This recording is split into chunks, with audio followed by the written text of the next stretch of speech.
Hey, what's everybody? It's Albie, and today I have just a really quick video for you guys. It's currently 12:32, and I go in tonight to work F&M at my LGS, so I have to leave in a few hours. So hopefully this video gets edited in time. If not, I'm going to be editing at my LGS. So that should be interesting. Anyway, I'm making this video to just do 5 really quick tips to help you guys win your pre-release. I've been doing all these sealed pool generators, and hopefully you guys found them helpful. So I figured I'm just going to do 5 small tips, just some things you guys want to keep in mind. These are going to be the kind of things that will give you the advantages over your opponents, and will turn your, I don't know, 1-2 deck or 2-1 deck into an easy 3-0. So this is just 5 tips. We're going to start off with the first one. First one is give yourself small/incremental advantages in deck building. Make sure that you know things that your opponents might not necessarily know. You don't want to have some sort of a synergy in your deck that you didn't know previously. For example, the first thing that came to mind was that most people are probably going to miss out that there's red zombies in this set. There's one common red zombie and one uncommon red zombie. Some people might have things like Binding Mummy in their red-white deck, and they might miss the triggers because they don't realize that these cards are zombies as well and can, receive the advantages from some of the Zombies Matters cards in the deck. So be sure to just get yourself the small incremental advantages, things like that, because they'll really add up in the long run and will turn your turn games into your favor. For the second tip, I have know the removal/combat tricks. Be sure to just look over the spoiler, just take the time, go through all the spoilers, be like, if my opponent has 1 colorless and 1 white mana up, something like that, just go ahead and figure out what combat spells could they have in this case. It could be something like Act of Heroism from the new set, but you also need to take Amonkhet removal into account as well. It could be something along the lines of Impeccable Timing, since that's a card from Amonkhet. It could be something like Mighty Leap as a combat trick. So definitely be sure to know those. You don't have to know every single thing every single time. However, just having a good idea of the playable ones is always just a really good idea and always helps me out whenever I'm playing at pre-release. The third tip I have is that you should know if your splash is worth the mana problems, and that you should only play Amulet and Manalith if you're 3 colors, or if you're just ridiculously rampy and you're playing some sort of a bomb like Sandworm Convergence, which is 8 mana. Sandworm Convergence just usually straight up wins you the game, so if you can get to your 8 mana, then I can understand why you want to play Manalith as a little bit of ramp. I could understand if you want to play Amulet to ensure that you're hitting your land drops, but for the most part, you don't want to be playing Amulet or Manalith in your 2-color decks. And then also when you guys are splashing cards, know whether or not the splash is worth it. If you're splashing a card with cycling, it becomes a lot easier to splash. And by cycling, I don't mean something like if you're splashing red for like a Desert Ceradon, which obviously would not be a good splash, but the cycling cost has one red as the cycling cost. Instead, splash things like Inferno Jet, where Inferno Jet is only 1 red mana, so you only need 1 mana symbol for it. And then if you can't find the mana symbol for it, you can always cycle it away for 2 colorless. Splash cards like that, and it becomes a lot easier. Obviously, not Magma Jet, whatever it's called, whatever it is. Anyway, Inferno Jet. There we go.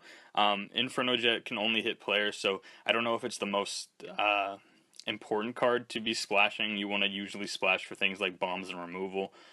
So if you're in like a green X deck and you want to splash red for something like a Samet, that would be totally reasonable. If you're in green, there's a lot of mana fixing in green, so splashes become easier if green is your main color.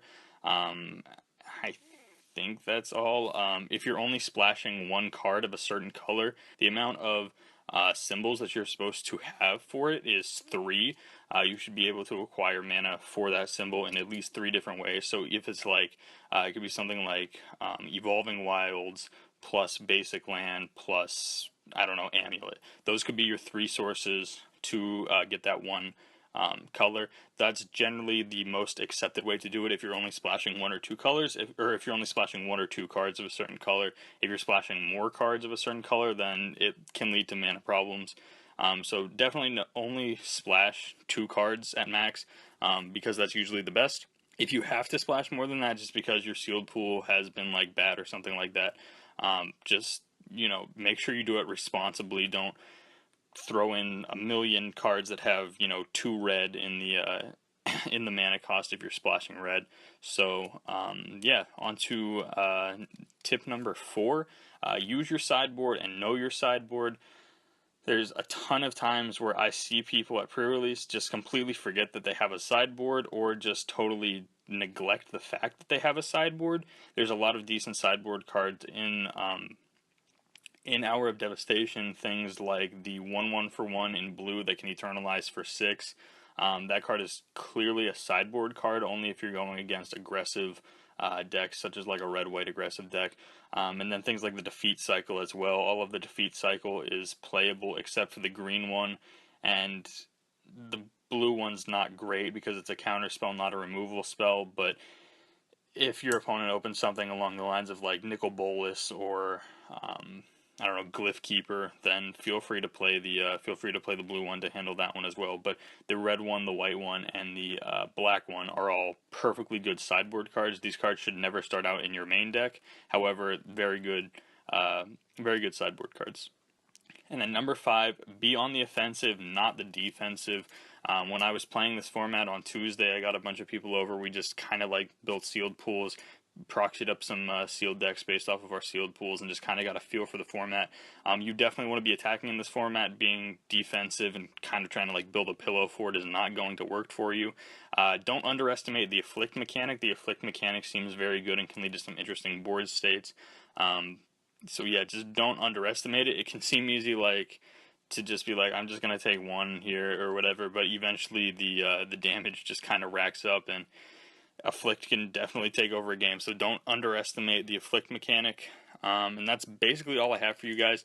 I'm gonna try and edit this video really quickly so that I can get to work on time and host FNM for everyone at my LGS. So this has been the video. If you guys did enjoy it, be sure to leave a like on the video, comment down below, and tell me some stuff about your pre-release.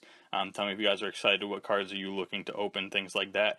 And if you guys want to keep your sealed pools together, that would be awesome, and I'd love to take a look at them and see what I would have built from your pre-release kits. I think that's it's a really cool exercise for me to be able to just kind of figure out where some people's heads are at when they're building their sealed decks compared to where my head's at when they're building their sealed decks. So if you guys want to keep those together, send them to me. I'll take a look at them, see what you build, give you guys some helpful tips and things like that. So okay, I think that's it. I'm gonna go get this video edited. Hopefully it'll be out on time. If not, this would probably be coming out after pre-release, which won't help you very much. So yeah, that's it. Enough for the video. Thank you guys so much for watching the video, and I'll see you guys next time. Peace.